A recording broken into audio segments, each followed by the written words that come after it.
राम राम बहन भाइयों माताओं, ज्ञान का नेटन में आप सबका स्वागत है। आज मैं आपको एक कथा बताऊंगी, बुराई के बदले भलाई। बुराई के बदले में भलाई करो तो भगवान उसका अंत भला करते हैं। पंडित जयदेव एक बड़े अच्छे संत हुए हैं। एक राजा उन पर बहुत ही भक्ति रखता था। उनका सब प्रबंध अपनी तरफ से किया करता था। वे ब्राह्मण देवता त्यागी थे। गृहस्थ होते हुए भी मेरे को कुछ मिल जाए, कोई धन धंधे ऐसा नहीं चाहते थे। उनकी स्त्री भी बड़ी विलक्षण पतिव्रता थी, क्योंकि उनका विवाह भगवान ने करवाया था।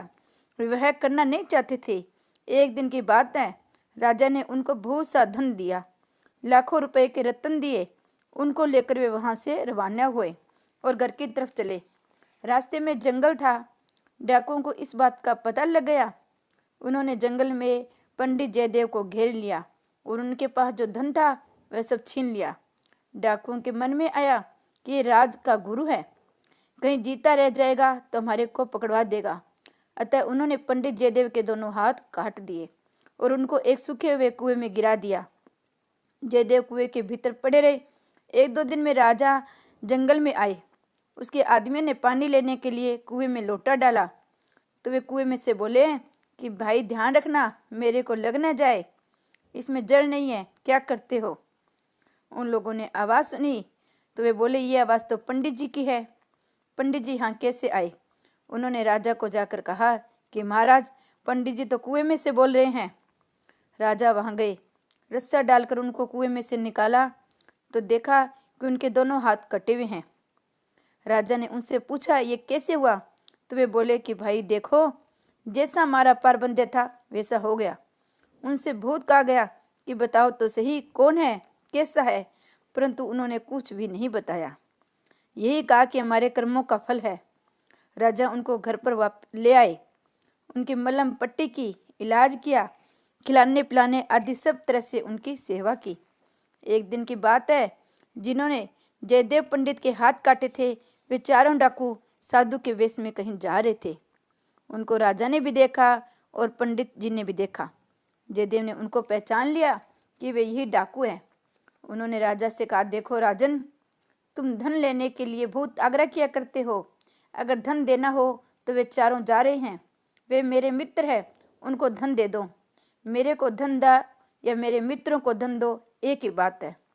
राजा को आश्चर्य हुआ कि पंडित जी ने कभी उम्र भर में किसी के प्रति आप दे दो ऐसा नहीं कहा, पर आज इन्होंने कह दिया। राजा ने उन चारों को बुलाया। वे आए और उन्होंने देखा कि हाथ कटे हुए पंडित जी वहाँ बैठे हैं तो उनके प्राण सूखने लगे। अब कोई आफत आएगी, अब ये हमें मरवा देंगे। राजा ने उनके साथ बड़े आदर का बर्ताव किया। उनको खजाने मिले गए। उनको सोना चांदी मोरे आदि खूब दिए। लेने में तो उन्होंने खूब धन ले लिया, पर पास में बहुत ज़्यादा हो गया। अब क्या करे, कैसे ले जाए। तो राजा ने अपने आदमियों से कहा कि इनको धन के सहित पहुंचा दो। धन की सवारी में रख दिया गया। सिपाहियों को साथ में भेज दिया। वे जा रहे थे।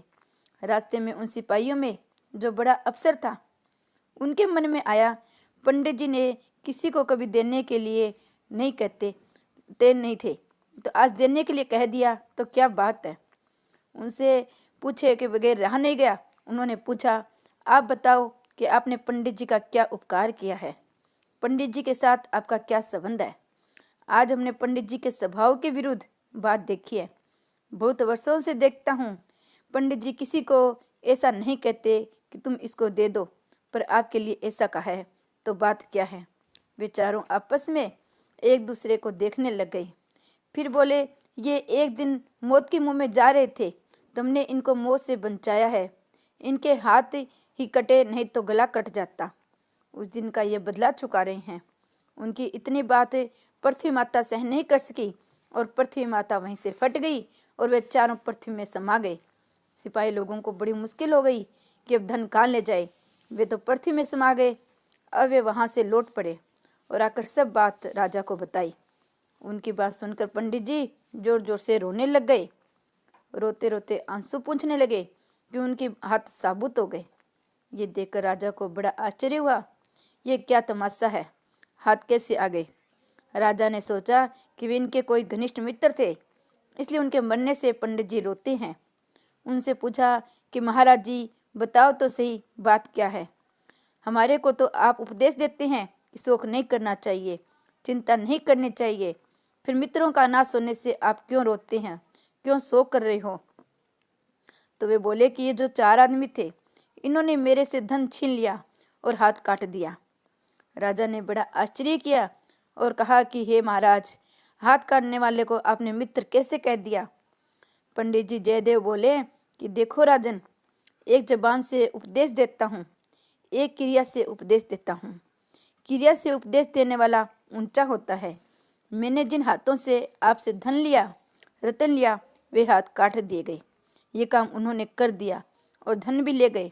अतः उन्होंने मेरा उपकार किया, मेरे पर कृपा की, जिससे मेरा पाप कट गया, इसलिए वे मेरे मित्र हुए। रोया मैं इस बात के लिए कि लोग मेरे को संत कहते हैं, अच्छा पुरुष कहते हैं, पंडित जी कहते हैं, धर्मात्मा कहते हैं। मेरे कारण से उन बेचारों के प्राण चले गए। अतः मैंने भगवान से रो करके प्रार्थना की कि हे नाथ, मेरे को लोग अच्छा आदमी कहते हैं तो बड़ी गलती करते हैं। मेरे कारण से आज 4 आदमी मर गए तो मैं अच्छा कैसे हुआ। मैं बड़ा दुष्ट हूँ। हे नाथ, मेरा कसूर माफ करो। अब मैं क्या करूँ, मेरे हाथ की बात कुछ नहीं रही नहीं। अतः प्रार्थना के सिवा और मैं क्या कर सकता हूँ। राजा को बड़ा आश्चर्य हुआ और बोला कि हे महाराज, आप अपने को अपराधी मानते हो कि 4 आदमी मेरे कारण मर गए, तो फिर आपके हाथ कैसे आ गए। वे बोले कि भगवान अपने जन के अपराध को, पाप को, अवगुणों को देखते ही नहीं है। उन्होंने कृपा की तो हाथ आ गए। राजा ने कहा कि महाराज, उन्होंने आपको इतना दुख दिया, आपको धन क्यों दिलवाया। वे बोले कि हे देखो राजन, उनको धन का लोभ था। लोभ होने से वे और किसी के हाथ काटेंगे। अतः मैंने विचार किया कि आप धन देना ही चाहते हैं तो उनको इतना धन दे दो कि ये जिससे बेचारों किसी और के निर्दोष की हत्या न करें। मैं तो निर्दोष था, इसलिए मुझे दुख दे दिया, परंतु वे किसी निर्दोष को दुख न दे, इसलिए मैंने उनको भर पेट धन दिलवा दिया। राजा को बड़ा आश्चर्य हुआ। उसने कहा कि आपने मेरे को पहले क्यों नहीं बताया। वे बोले कि महाराज, अगर पहले बता देता तो आप उनको दंड देते। मैं उनको दंड नहीं दिलाना चाहता था, मैं तो उनकी सहायता करना चाहता था, क्योंकि उन्होंने मेरे पापों का नाश किया, मेरे को क्रियात्मक उपदेश दिया। मैंने तो अपने पापों का फल भोगा है, इसलिए मेरे हाथ काट दिए गए। नहीं तो भगवान के दरबार में, भगवान के रहते हुए किसी को अनुचित दंड कोई नहीं दे सकता। ये तो उनका उपकार है कि मेरे पापों का फल भुगतान करके मेरे को शुद्ध कर दिया गया है। इस कथा से यही सिद्ध होता है, सुख या दुख को देने वाला कोई दूसरा नहीं है, वो भगवान ही है। कोई दूसरा सुख दुख कैसे दे सकता है, ये समझना हमारी कुबुद्धि है दी है।